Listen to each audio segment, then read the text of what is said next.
تبارك وتعالى في القرآن المجيد والفرقان الحميد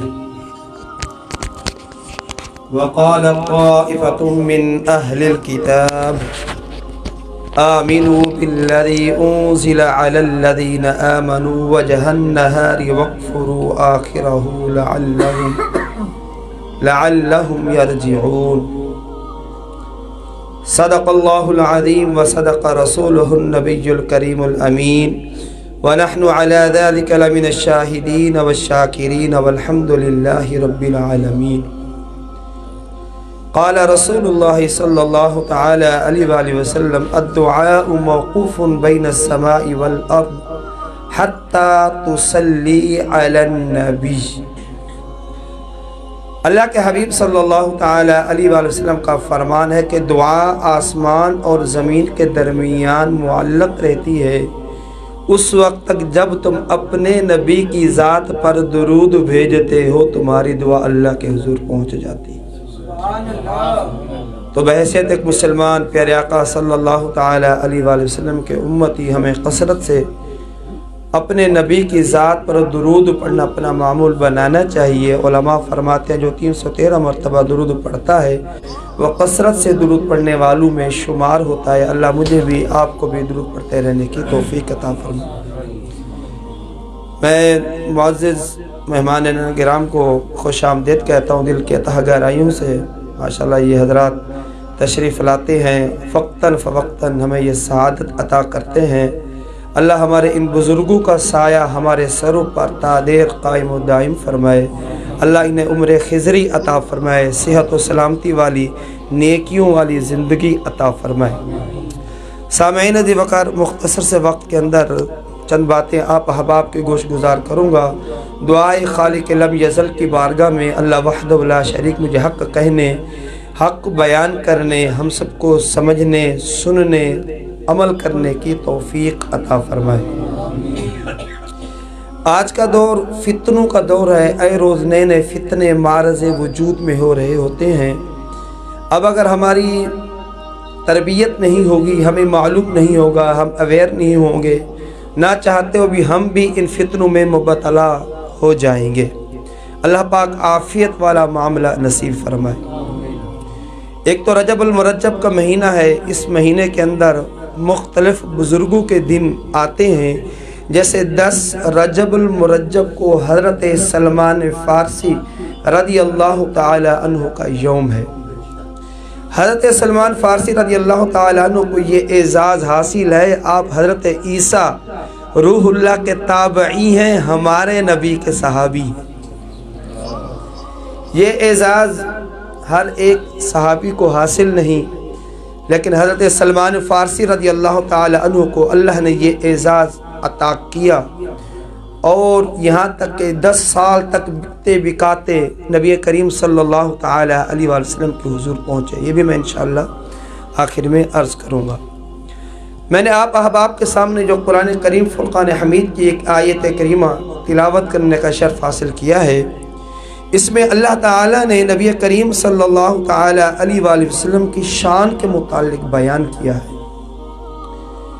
آپ کو اور مجھے معلوم ہونا چاہیے، اور ان چیزوں کے بارے میں ہمیں احساس بھی ہونا چاہیے، ہمارا دل مغموم بھی ہو، غمگین بھی ہو، کہ جب اسلامی شعار کے اوپر، مقدسات کے اوپر اور انبیاء کرام کی عصمت کے اوپر، قرآن کریم کی شان کو کم کرنے کے اوپر غیر کلام کرتے ہیں، کوئی عمل کرتے ہیں، تو مسلمان کے لیے ضروری ہے کہ اس قدر بہترین انداز میں اور سخت ترین اس عمل کے دیکھتے ہوئے رد عمل کا اظہار کرے، رد عمل کا اظہار کرے۔ اللہ تعالیٰ نے اس آیت کریمہ میں یہ ارشاد فرمایا کہ اے حبیب، لوگ گروہ در گروہ آپ کے پاس آتے ہیں۔ زمانہ نبوی سے ہی قرآن کریم فرقان حمید اور صاحب قرآن کے اوپر حملے ہونا شروع ہو گئے تھے، اور کبھی وہ کہتے یہ جو قرآن ہے یہ قرآن نہیں ہے، یہ فسانے ہیں، کبھی وہ کہتے پچھلوں کی باتیں ہیں، طرح طرح کی وہ باتیں کہتے ہیں۔ قرآن کریم فرقان حمید کو اللہ سبحانہ و تعالی کا کلام ماننے کے لیے تیار نہیں ہوتے،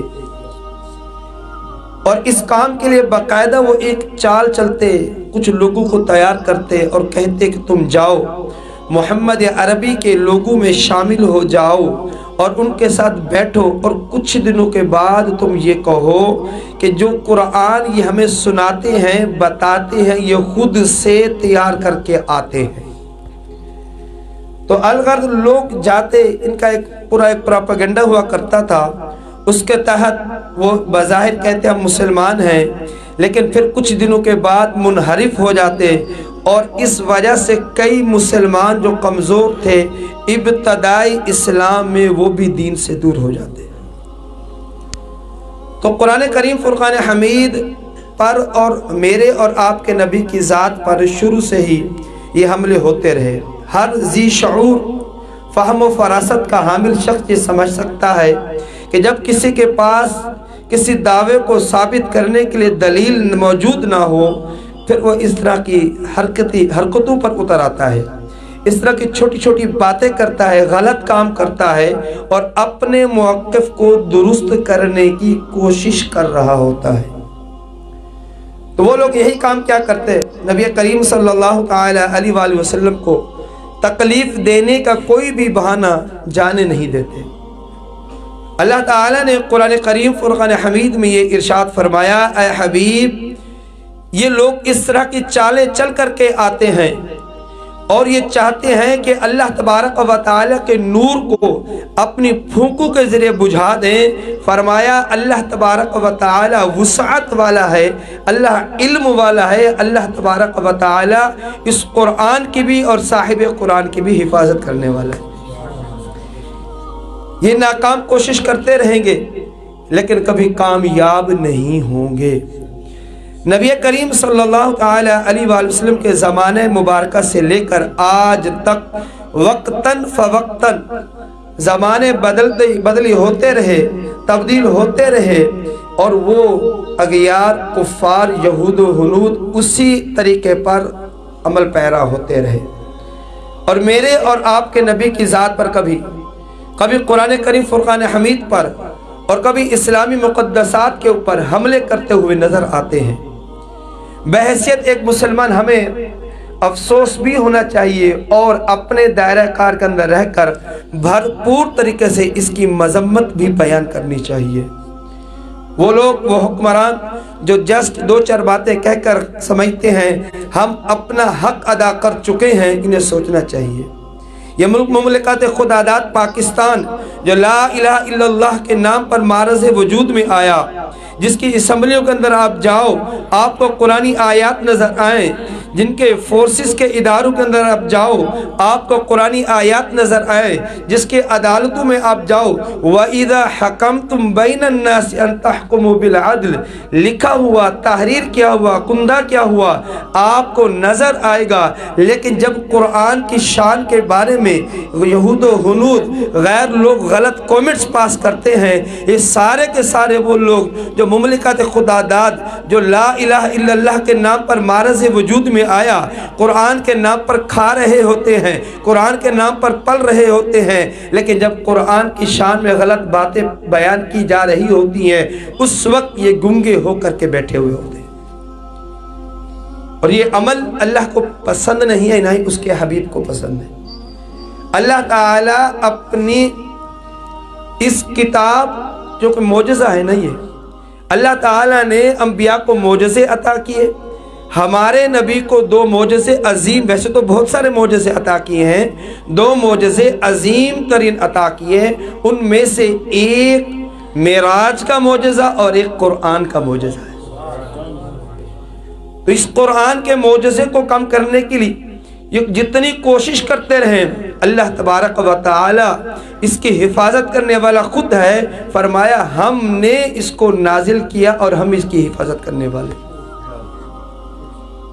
یہ جتنی مذموم کوششیں کر لیں یہ کامیاب نہیں ہوں گے بلکہ نیست و نابود ہوں گے۔ ہاں اللہ انہیں ڈھیل دیتا ہے۔ ہم دیکھتے ہیں بعض ایسے لوگ جو اسلامی مقدسات کی توہین کرتے ہیں، اپنے ذوق باطل میں، ذوق فاسد میں یہ گمان کرتے ہیں ہم کامیاب ہو گئے، نہیں، اللہ ان کو ڈھیل دیتا ہے اور عبرت کا نشانہ بناتا ہے۔ اللہ تبارک و تعالی نے کعبے کی حفاظت ابابیلوں کے ذریعے کی تھی۔ اللہ تعالی اس چیز پر قادر ہے، اپنی اس کتاب قرآن کی حفاظت ہو یا انبیاء کی شان، ان کے معاملات کی حفاظت کے معاملات ہوں، لیکن اللہ تبارک و تعالی یہ دیکھتا ہے کہ میرے بندوں میں سے کس کے اندر غیرت ہے۔ جس کے اپنی ذات پر بات آئے تو بے باک ہو جاتا ہے، لیکن جب اسلامی مقدسات کے بارے میں غلط کومنٹس پاس کیے جاتے ہیں تو اس وقت اس کو تکلیف نہیں ہوتی، اس کو پریشانی نہیں ہوتی۔ اللہ تعالیٰ ایک اور مقام پر ارشاد فرماتا ہے، اگر تم لوگ دنیا کے اندر کسی مکھی پر رحم کرتے ہو، اللہ تعالیٰ تم پر رحم کرے گا۔ تم دنیا میں کسی مکھی کے اوپر رحم کرتے ہو، اللہ سبحانہ و تعالیٰ تم پر رحم کرے گا۔ آج ہم یہ سمجھتے ہیں ہمارے پاس پاور ہے، ہم سپر پاور ہیں، ہمارے پاس اختیارات ہیں۔ اللہ فرماتا ہے لمن الملک اليوم للہ الواحد القہار۔ کیا تم اس دن بھی یہی باتیں کہو گے کہ ہمارے پاس اختیارات ہیں، ہم سب کچھ کر سکتے ہیں؟ اللہ سبحانہ و تعالی ارشاد فرماتا ہے کہ اس دن بادشاہی ہوگی تو اس مالک قہار یعنی اللہ تبارک و تعالی کے، تو اس دن کے لیے آج ہم نے اپنے آپ کو تیار کرنا ہے، عجز و انکساری کو اختیار کرنا ہے۔ جب جب میرے اور آپ کے نبی کی ذات پر کوئی غلط باتیں، غلط کومنٹس پاس کرے، قرآن کی شان کو کام کرنے کی کوشش کی جائے، جیسے سویڈن کے اندر، ہالینڈ کے اندر، ترکی کے سفارت خانے کے سامنے آ کر قرآن کریم کی توہین کی گئی، مسلمانوں کو تکلیف دی گئی، ہم اس عمل کی شدید مذمت بھی بیان کرتے ہیں اور اللہ کے حضور دعا بھی کرتے ہیں، اللہ ایسو کو واصل جہنم فرمائے، اللہ ایسو کو نیست و نابود فرمائے جو قرآن کریم فرقان حمید کی توہین پر تلے ہوئے ہیں۔ اللہ ہمیں اچھے مخلص حکمران عطا فرمائے جو اسلام کے صحیح معنوں میں وفادار ہوں اور کلمہ حق کو بلند کرنے کا حق بھی ان کو رکھتے ہوں۔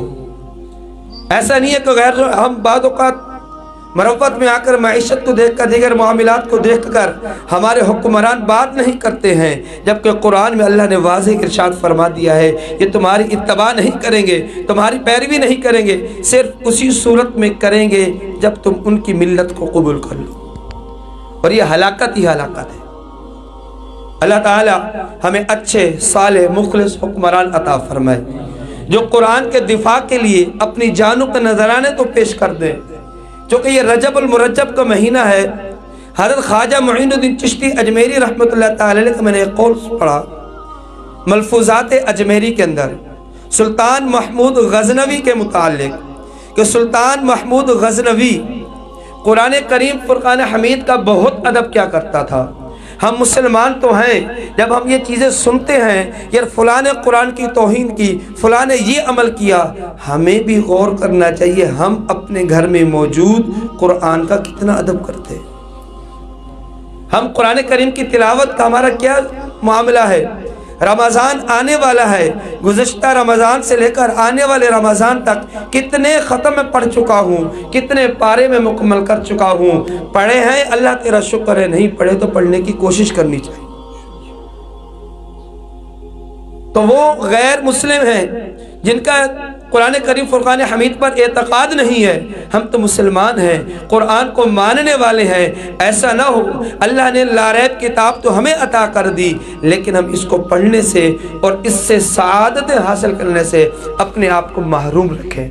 سلطان محمود غزنوی رحمۃ اللہ تعالی علیہ بہت نیک بندہ تھا، جری تھا، بہادر تھا، صوفی تھا، لیکن سلطان محمود غزنوی رحمۃ اللہ تعالی علیہ سے جب پوچھا جاتا آپ کا کیسا عمل ہے جو آپ اللہ کو حضور مقبول سمجھتے ہو، آپ فرماتے میں ایک گھر میں گیا، اس میں دیکھا ایک قرآن موجود تھا، اس کے ادب کی وجہ سے ایسا نہ ہو میری پشت ہو جائے، ایسا نہ ہو کہ میری پیٹھ ہو جائے اور میری ذات اس کی بے ادبی ہو جائے، ساری رات میں سویا نہیں ہوں، اللہ کی بارگاہ میں امید ہے اللہ اس ادب کی وجہ سے میری مغفرت کر دے۔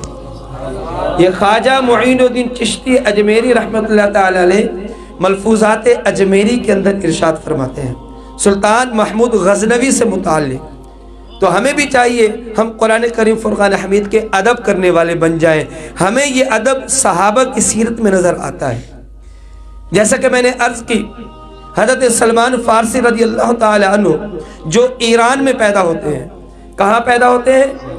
ایران میں پیدا ہوتے ہیں، اور پیدائشی آتش پرست، آگ کی پوجا کرنے والے اس خاندان سے تعلق رکھتے ہیں، انتہائی کم گو۔ دیکھیں جو نیک لوگ ہوتے ہیں نا، اللہ تعالیٰ ان کو یہ اوصاف عطا کر دیتا ہے۔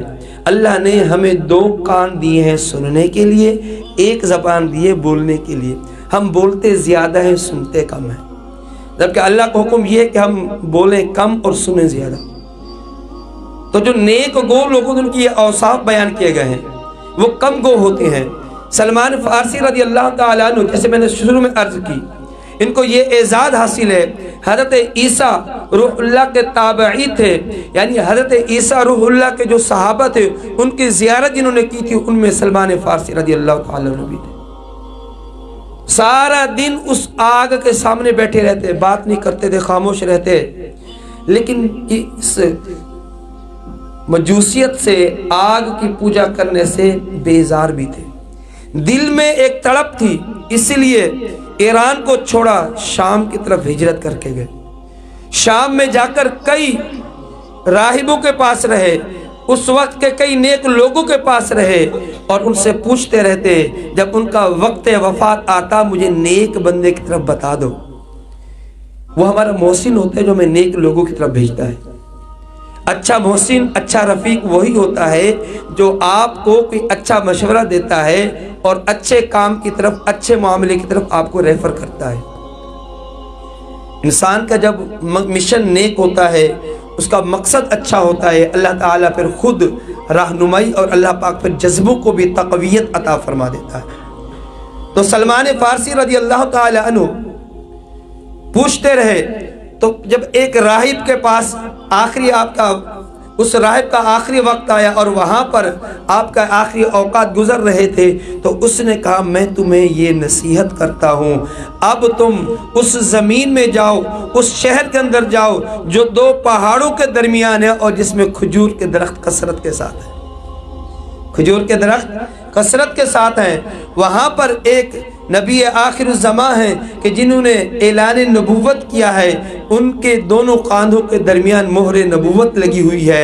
ان کی نشانی یہ ہے، وہ ہدیہ قبول کرتے ہیں اور صدقہ رد کر دیتے ہیں، صدقہ نہیں لیتے، ہدیہ قبول کر لیتے ہیں۔ حضرت سلمان فارسی رضی اللہ تعالیٰ عنہ وہاں سے چلتے ہیں شام سے مدینہ کی طرف۔ کچھ لوگ آ رہے ہوتے ہیں، ان سے پوچھتے ہیں، وہ بتاتے ہیں ہم اسی علاقے میں جا رہے ہیں جو نشانیاں ان کو بتائی گئی تھی، کھجوروں کے درخت کثرت کے ساتھ ہیں، 2 پہاڑوں کے درمیان وہ شہر آباد ہے۔ تو حضرت سلمان فارسی رضی اللہ تعالی عنہ ان کے ساتھ جاتے ہیں، وہ آپ کو بیچ دیتے ہیں۔ 10 سال تک حضرت سلمان فارسی مختلف ہاتھوں میں، مختلف گروہوں میں بکتے رہتے، لیکن دل میں تڑپ تھی، اللہ کے حبیب کے حضور میں نے حاضر ہونا ہے۔ دل میں کھچاؤ تھا، ان کو پتہ تھا میرا قرار، میرا سکون وہی ہے، اسی لیے 10 سال تک اگرچہ بکتے رہے، لوگوں کے ہاتھوں میں خریدار لوگ آتے رہے، خریدتے رہے، لیکن الغرض حضرت سلمان فارسی رضی اللہ تعالی عنہ ایک وقت ایسا آیا کہ مدینہ شریف میں آ گئے۔ اس وقت بھی آپ غلام تھے اور اپنے آقا کے باغ میں کھجوریں چن رہے تھے۔ مسجد قباء کے نزدیک نبی کریم صلی اللہ علیہ وآلہ وسلم تشریف لائے، پتہ چلا تو آپ زیارت کے لیے، دیدار کے لیے فوراً آئے۔ آقا کو پتہ چل گیا، کہنے لگا تم کیوں یہ عمل کر رہے ہو، چیدارت تم کیا معنی رکھتے ہو اس کی طرف آنے کا، تمہیں کیا مطلب ہے، تمہارا کیا کام ہے؟ اس کو پتہ نہیں تھا حضرت سلمان فارسی اتنے عرصے سے نبی کریم صلی اللہ علیہ وآلہ وسلم کی محبت میں بے قرار ہے۔ تو الغرض حضرت سلمان فارسی رضی اللہ تعالیٰ عنہ نے اس شرائط کو دیکھنے کے لیے کچھ کھجوریں آ کر کے پیش کی اور عرض کی کہ یہ صدقہ ہے۔ نبی کریم صلی اللہ علیہ وآلہ وسلم نے وہ کھجوریں صحابہ کو دے دی، پھر آ کر کے کہا یہ تحفہ ہے، پھر خود بھی تناول کیا اور صحابہ کو بھی پیش کر دی۔ تیسری نشانی مہر نبوت دونوں کاندھوں کے درمیان، یہ بھی دیکھ لی تو نبی کریم صلی اللہ تعالی علیہ وآلہ وسلم کے قدموں پر اپنا سر رکھ لیا اور اسلام قبول کر کے ساری زندگی نبی کریم صلی اللہ تعالی علیہ وآلہ وسلم کے ساتھ رہے۔ اللہ کے حبیب نے اتنی مشقتیں برداشت کرنے پر میرے اور آپ کے نبی کو پتہ تھا، اس لیے فرمایا لوگو جنت سلمان فارسی کی مشتاق ہے، جنت سلمان کی مشتاق ہے۔ انہوں نے اسلام قبول کرنے کے لیے اس قدر مصائب و آلام کا سامنا کیا ہے، ان کو برداشت کیا ہے اور اسلام پر ثابت قدم رہے ہیں۔ اور ایک اور مقام پر فرمایا اتنی بڑی خوشخبری کہ سلمان میرے اہل بیت میں سے، سلمان میرے اہل بیت میں سے ہے۔ اور یہ صرف یہی نہیں بلکہ فرمایا سلمان خیر ہی خیر ہے، خیر ہی خیر ہے۔ نبی کریم صلی اللہ تعالی علیہ وآلہ وسلم کے مبارک زمانے میں آپ کے ساتھ رہے۔ اللہ کے حبیب صلی اللہ تعالی علیہ وآلہ وسلم کے وصال باکمال کے بعد، وصال ظاہری کے بعد پھر آپ یہاں سے عراق کی جانب چلے گئے، عراق کی جانب چلے گئے۔ عمر فاروق اعظم رضی اللہ تعالیٰ عنہ کے مبارک زمانے میں آپ کو وہاں کا خلیفہ بنایا گیا، آپ کو وہاں کا خلیفہ بنایا گیا، گورنر بنایا گیا، آپ کو بہت بڑی ذمہ داری دے دی گئی۔ لیکن لوگ دیکھتے تھے کہ حضرت سلمان فارسی لوگ جا رہے ہیں نا، جو انجان لوگ ہوتے تھے، اجنبی ہوتے تھے، دور سے آتے، ان کا سامان اٹھا لیتے، کہتے چلو میں تمہیں لے کر چلوں۔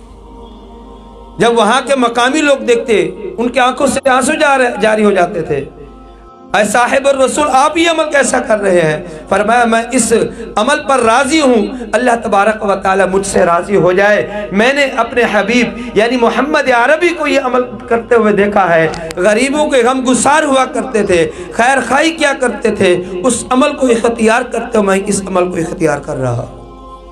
حضرت سلمان فارسی رضی اللہ تعالی عنہ دیکھیں ولادت ایران میں ہوتی ہے، ایران سے شام میں جاتے ہیں، شام سے پھر مدینے آتے ہیں، مدینے سے پھر عراق میں جاتے ہیں۔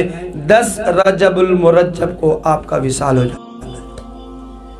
اور یہ وہ صحابی رسول ہیں کہ جنہوں نے ایک روایت کے مطابق 300 سال اور ایک روایت کے مطابق 250 سال اللہ نے ان کو زندگی عطا کی۔ اللہ تعالیٰ کی ان کی قربت پر اپنی رحمت اور رضوان کی بارشوں کا نزول ہو۔ دیکھیں ہمارے ان بزرگوں کے دن ہمارے اولاد کو یاد ہونے چاہیے، ہمارے بچوں کو پتہ ہونا چاہیے۔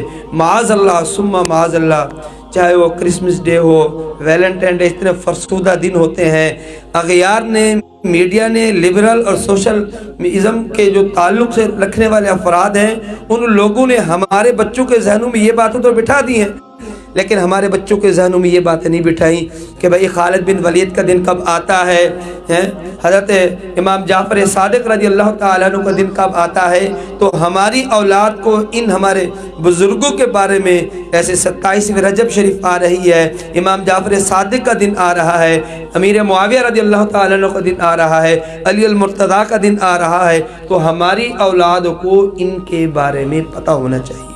اللہ تعالیٰ مجھے بھی آپ کو بھی صحابہ کرام علیہ رضوان سے والے عشق و محبت کرنے اور قرآن کی خدمت کرنے، قرآن کے دفاع کے لیے ہر وقت اپنے آپ کو پیش کرتے رہنے کی توفیق عطا فرمائے۔ اللہ ہمیں اچھے مخلص اور صالح حکمران عطا فرمائے۔